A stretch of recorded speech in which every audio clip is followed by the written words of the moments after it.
மனிதருள் புனிதர் புனித தீமோத்தேயு. கடவுளால் அணி செய்யப்பட்டவர் என்னும் பொருள்படும் தீமோத்தேயு விஸ்திராவை சேர்ந்தவர். கிரேக்க மொழி பேசும் வேற்று இனத்து தந்தைக்கும் கடவுளிடம் நம்பிக்கை கொண்ட யூத கிறிஸ்தவரான தாய்க்கும் பிறந்த தவப்புதல்வன். புனித பவுலின் போதனையினால் மனமாறியவர். புனித பவுல் தமது இரண்டாவது தூதரை பயணத்தின் போது மார்க்கு எனப்படும் யோவானை தம்முடன் அழைத்து செல்ல விரும்பவில்லை. ஏனென்றால் சேர்ந்து பணி செய்ய செல்லாமல் புனித பவுல் மற்றும் அவருடன் இருந்தவர்களை பம்பிலியாவில் விட்டுவிட்டு சென்றுவிட்டவர் இவர்.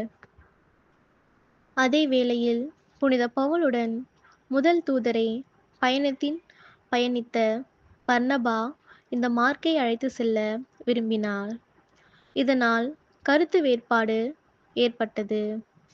எனவே புனித பவுல் தம்முடன் சீலாவை அழைத்து கொண்டு இரண்டாவது தூதரை பயணத்தை தொடங்கினார்.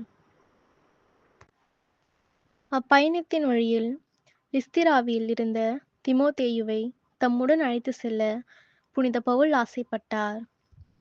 இந்த தீமோத்தேயு லிஸ்திராவிலும் இக்கோனியாவிலும் உள்ள சகோதரர் சகோதரிகளிடம் நற்சான்று பெற்றவர்.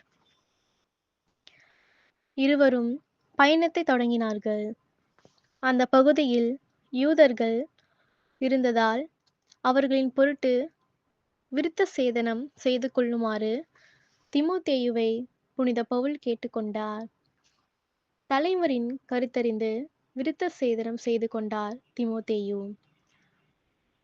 தெசலோனிக்காவில் கலகம் ஏற்பட்டபோது சீலாவுடன் இணைந்து இருந்த நம்பிக்கையை நிலைநிறுத்திய தீமோத்தேயு புதிய இடங்களில் நற்செய்தி அறிவிக்கவும் ஏற்கனவே திருச்சபை நிறுவப்பட்ட இடங்களுக்கு சென்று சகோதர சகோதரிகளை உறுதிப்படுத்தவும் தமது வாழ்நாளை பயன்படுத்தினார்.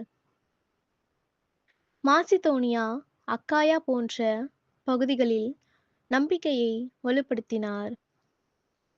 கிபி 65 எபேசு திருச்சபையின் ஆயராக தேர்வு பெற்ற தீமோத்தேயு சிலை வழிபாடுகளுக்கும் பிற தெய்வ ஆராதனைகளுக்கும் எதிராக வலுவாக போராடினார். இதை பொறுத்து கொள்ள முடியாத விரோதிகள் இவரை அடித்து உதைத்தார்கள். நகர வீதிகளில் இழுத்து சென்றார்கள். கல்லெறிந்து கொலை செய்தார்கள். புனித தீமோத்தேயு எங்களுக்காக மன்றாடும்.